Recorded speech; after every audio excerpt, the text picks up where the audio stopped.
paix soit avec vous.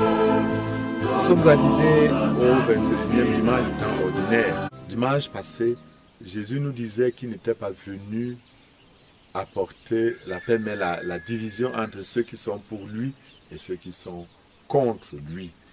Et nous continuons cette même dynamique en ce dimanche où nous réfléchissons à la suite de la demande qui est faite à Jésus que nous relisons. Seigneur, y a-t-il que peu de gens qui soient sauvés? La réponse de Jésus est très belle. Mais Jésus entre dans un débat qui est vieux en Israël. Combien de personnes allaient être sauvées? Est-ce tout Israël ou juste une petite partie de ceux qui suivent scrupuleusement comme les pharisiens les règles de la loi de Moïse, la circoncision, les pratiques dans le respect des nourritures pures et impures et toutes les autres pratiques. Mais notons que depuis l'Ancien Testament, les prophètes avaient déjà commencé à se départir de cette conception formaliste du salut. Le prophète Isaïe, le deuxième Isaïe que nous lisons au chapitre 66, va même jusqu'à annoncer que non seulement le Seigneur enverra des missionnaires partout, mais le Seigneur prendra même des nations, des prêtres et des lévites qui deviendront des sacrificateurs. À la suite de cette approche, nous pouvons chanter avec le psaume 116, la louange universelle. Louez le Seigneur tous les peuples, fêtez-le tous les pays. En réalité, si l'histoire du salut part d'un homme Abraham, s'élargit en passant par Jésus, ça atteint toute l'humanité. Mais maintenant, il faut préciser qui sont ceux qui entrent. L'Évangile nous le dit très bien. Il ne s'agit pas des rites extérieurs. Il ne s'agit pas d'une inscription dans une communauté religieuse. Il ne s'agit pas de l'appartenance à un mouvement. Il ne s'agit pas d'un comportement extérieur. Bien évidemment, tout cela est important, mais doit être précédé par une attitude, par la relation intérieure, par l'intériorité. Il s'agit de passer par la porte étroite pour entrer au banquet du royaume de Dieu. Jésus répondra à ceux qui diront, nous avons mangé et bu l'Eucharistie avec toi. Il dit, nous avons écouté les sermons avec toi. Nous avons appris les théologies. Nous avons porté des médailles et des tenues. Nous avons appartenu à tel équane, à telle confrérie XY. Jésus dira, je ne sais pas d'où vous êtes.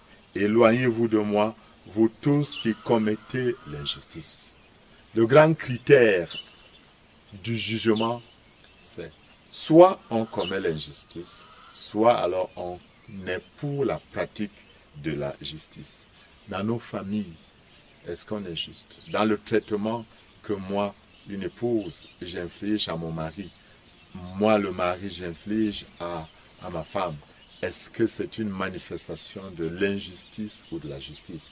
Moi qui suis magistrat, moi qui suis policier, moi qui suis militaire, est-ce vraiment avec justice que j'agis ou je suis plutôt un protagoniste de l'injustice?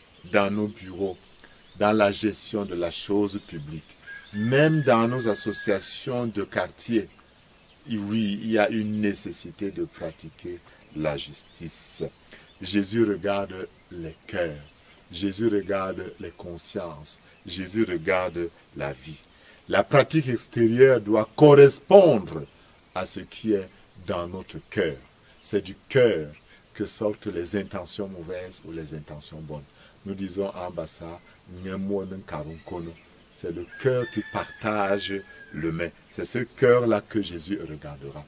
Jésus nous dit dans Matthieu 25 qu'au dernier jour, il dira, venez les bénis de mon Père, car j'avais faim, vous m'avez donné à manger. J'avais soif, vous m'avez donné à boire.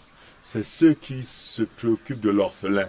C'est ceux qui se préoccupent du malheur dans nos quartiers, dans nos villages. Ce sont ces élites qui portent dans leur cœur le bien-être de leurs frères et sœurs. C'est ceux-là qui sont responsables, ces prêtres, ces catéchistes, ces évêques qui se préoccupent du bien-être de leurs fidèles. C'est ceux-là qui feront partie du royaume des cieux. Ce n'est pas la soutane que je porte. Ce n'est pas seulement le dîner de culte que je paye. Ce n'est pas seulement le fait d'être X. Tout ça est important, mais ça doit être précédé par la pratique de la justice. La deuxième lecture nous donne un critère très beau. C'est pourquoi redressez les mains inertes et les genoux qui fléchissent et rendez droit pour vos pieds les sentiers tortueux. Ainsi celui qui boite ne fera pas l'entorse. Bien plus, il sera guéri. Est-ce que je permets aux autres d'être guéris? Est-ce que je suscite l'espérance autour de moi? Est-ce que je porte ceux qui ont perdu le sourire à sourire encore? Alors là, je ferai partie de ceux qui entreront par la porte étroite.